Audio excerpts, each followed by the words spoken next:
Hi, my name is Vivek. Today I am going to talk about the impact of social media on mental health. Let's begin with the introduction. Let's begin with the powerful statistics. Over 4.8 billion people around the world use social media.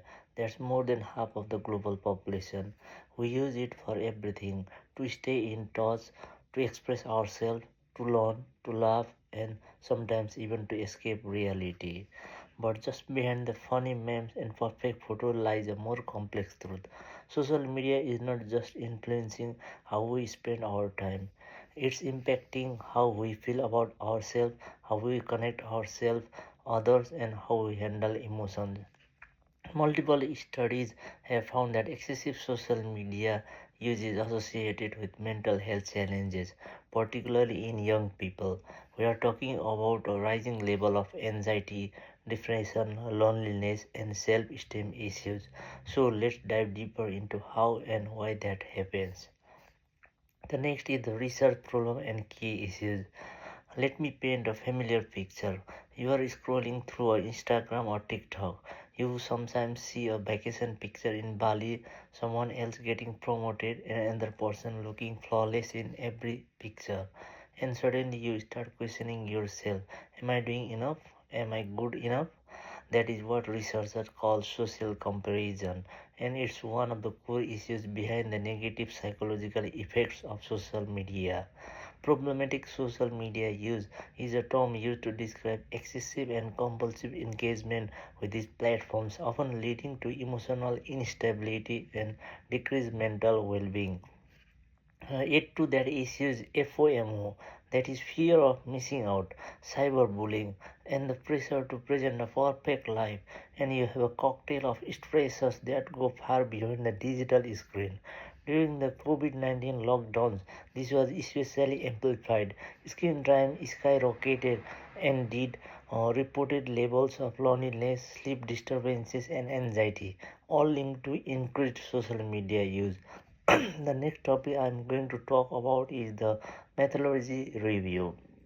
Let's begin to it's really important to understand what's going on beneath the surface. Researchers employed several smart methodologies.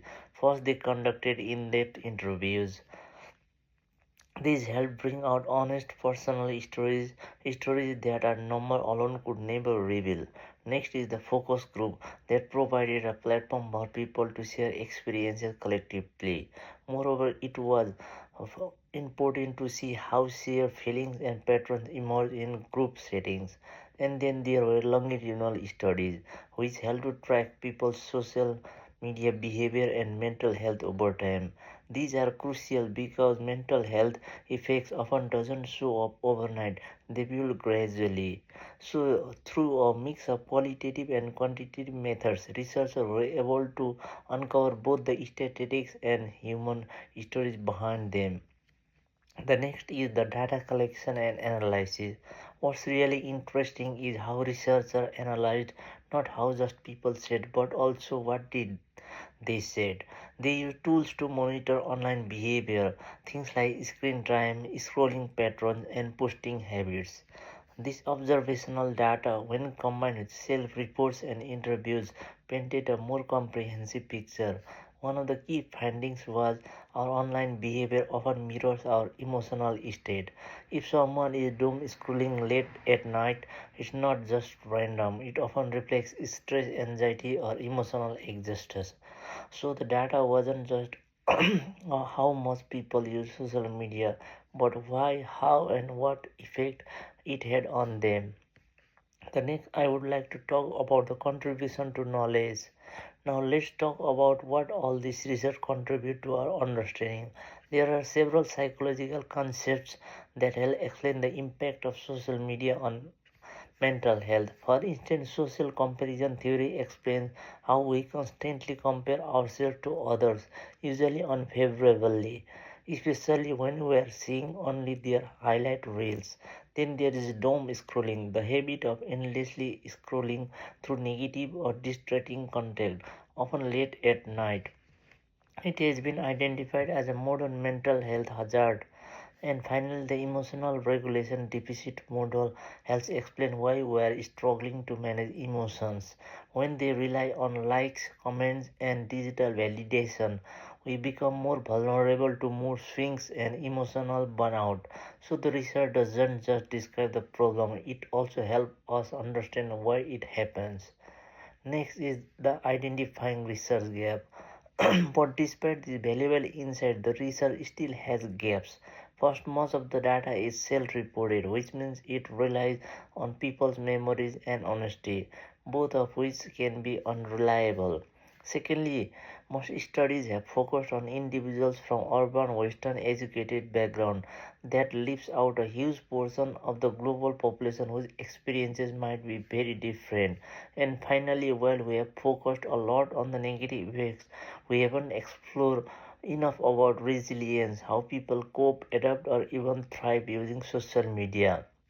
So there is a real opportunity here to broaden the scope and deepen the understanding. Now the next slide I want to explain is about the unanswered questions. Here are some of the biggest questions that are still unanswered. Number one is, do men and women experience social media differently? The second one is, how does someone's culture, community, or economic background shape their social media experience? Number four, is TikTok more emotionally draining than Facebook or vice versa? And the big one, what happens after 5, 10, or even 15 years of daily use? We are living through an experience with no clear end, and the long term effects are still unknown. These are the areas that deserve more research and attention. Now I would like to talk about the proposed research direction. So where do we go from here? I believe future research needs to be more diverse, more behavior focused, and more nuanced. We need to study how people actually behave online, not just what they think they do. We need to include voices from non-Western cultures, rural communities, and underrepresented groups.